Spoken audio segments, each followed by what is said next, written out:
한자 이야기, 낱말 이야기 564번째 시간입니다. 이번 시간은 작정과 무작정, 이게 어떤 차이가 있느냐, 뭔가 좀 숨은 것이 있느냐 하는 것을 한번 살펴보겠습니다. 네, 이런 노래가 있죠. 무작정 당신이 좋아요 하는 거, 뭐 저도 예전에 좀 부른 적도 있습니다만은, 원래는 제가 혜연이 씨 노래인 줄 알았는데 사실은 그게 아니더라고요. 보니까 저기 임수정 씨라는 분이 부르신 노래인데, 요번에 이 자료 정리하면서 제가 한번 들어봤습니다. 참 잘 부르더라고요. 근데 여기 이제 무작정이라고 나왔는데, 우리가 작정, 무작정이라는 한자 낱말이 있습니다. 작정은 이렇게 두 개로 씁니다. 이런 작정과 이런 작정이 있다. 우리가 쓰고 있는 낱말 그 뜻과 비슷합니다. 그런데 무작정이라고 할 때는 이것이 맞는가, 이것이 맞는가, 아니면 둘 다 맞는가. 네, 사실은 이것은 아니고, 이것은 사전에 나오지 않는 말입니다. 이 무작정이 맞다. 그러면 이 작정들이 서로 어떻게 다르고, 무작정은 또 어떤 뜻인가 한번 살펴보겠습니다. 네, 우선 작정을 보면 따를 작입니다. 수를 따른다, 뭐 그런 뜻이 되겠죠. 정은 정한다. 네. 수를 따르는데 정한다. 좀 연결이 잘 안 되죠. 어쨌든 보면 따를 작이라는 것은, 이것은 다규자인데 원래 술통을 의미하는 글자였죠. 그래서 이게 이제 닭이라든지 이렇게 간지로 쓰이는 것으로 바뀌면서 술을 뜻할 때는 삼수를 해서 이제 술주자 이렇게 만들죠.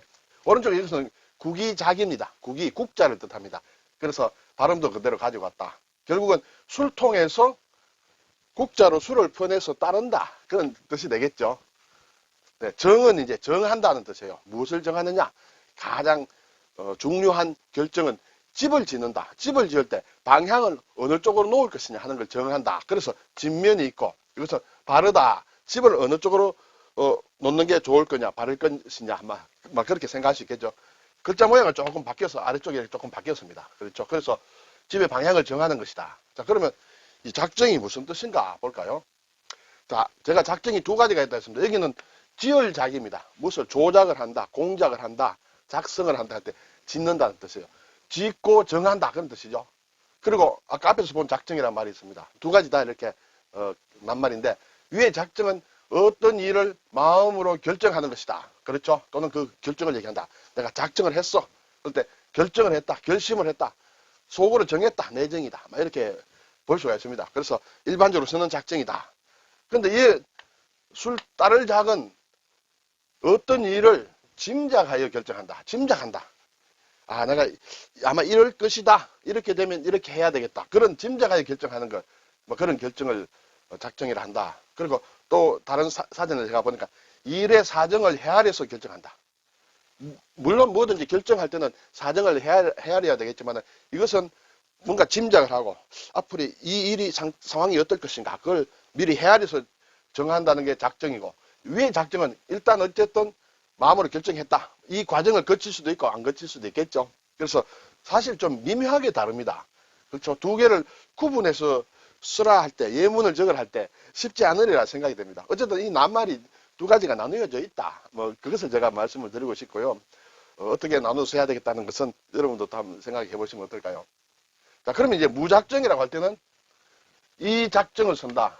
앞에서 본 이 작정에 무작정은 없다. 이렇게 말씀드렸죠. 네, 그래서 이것이다. 그러면 뭔가 헤아렸어, 어떤 짐작했어 하는 그것이 없다. 뭐 그런 뜻이 되겠는데, 어쨌든 이것은 미리 정함이 없다.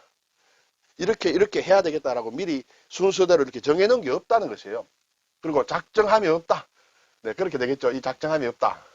그리고 좋고 나쁘고를 헤아림이 없다. 뭐 짐작하고 예상을 해서 하는 것인데, 그것이 없이 한다. 그리고 일반적으로는 이제 부사적 용법으로 많이 쓰여서 무턱대고 덮어놓고 한다. 뭐 이렇게 되겠죠. 그래서 무작정으로 시작해 놓고 본다. 무턱대고 덮어놓고 시작한다. 그리고 이게 좋을지 나쁠지 그런 어떤 미리 정함이 없이 막 하는 건 무작정 시작한다. 무작정 상경한다. 일단 작정이 없어요. 내가 가면 어떻게 하고 상황이 어떻게 변할 것이다. 그것을 생각하고 짐작하고 하는 것이 아니라 짐작하지 않고 하는 것이 무작정 상경이다. 앞에서 말씀드렸다시피 이 작정을 쓴 무작정이라는 것은 없다. 이렇게 되겠죠. 낱말이 좀 까다로운 거는 저도 인정을 합니다. 자, 작자를 보면 이제 따를 작이라고 했습니다. 술 따를 작. 그래서 액체를 퍼내는 것을 주로 나타내는 것이다. 이 작자를 써서 만들어진 재밌는 낱말이 많습니다. 사실은 참작한다, 짐작한다, 수작을 건다, 작정을 한다, 또 여러 가지 있습니다. 근데 제가 이것을 정리해서 이렇게 준비를 다 해놓고 보니까 예전에 한자 이야기 104번째 시간에 수작이라는 말을 가지고 또 작과 관련된 글자를 많이 했어요. 제가 표절을 가지고 이렇게 구분을 하는데 가끔 가다가 옛날에 했던 게 한두 번씩 나올 때가 있습니다만 거의 없었습니다만 이번에는 보니까 나왔어요. 그래서 이 한자 이야기 104번째를 보면 여기에 관련된 제가 생각에는 참 재미있는 얘기다. 그런 것이 나와 있으니까 같이 한번 시청해 주셨으면 고맙겠습니다. 네, 오늘 작정, 마음의 일을 정했다 하는 것이 작정이고 아래의 작정은 뭔가 이것저것 사정을 짐작을 했어. 자, 술통에 술이 얼마나 남았을까? 뭐 그걸 생각해서 하는 거, 그 짐작해서 하는 것이 작정이다. 그리고 무작정이라 할 때는 이 작정을 쓰면서 무턱대고 덮어놓고 라는 그런 뜻으로 많이 쓰인다. 이렇게 말씀드렸습니다. 수고하셨습니다.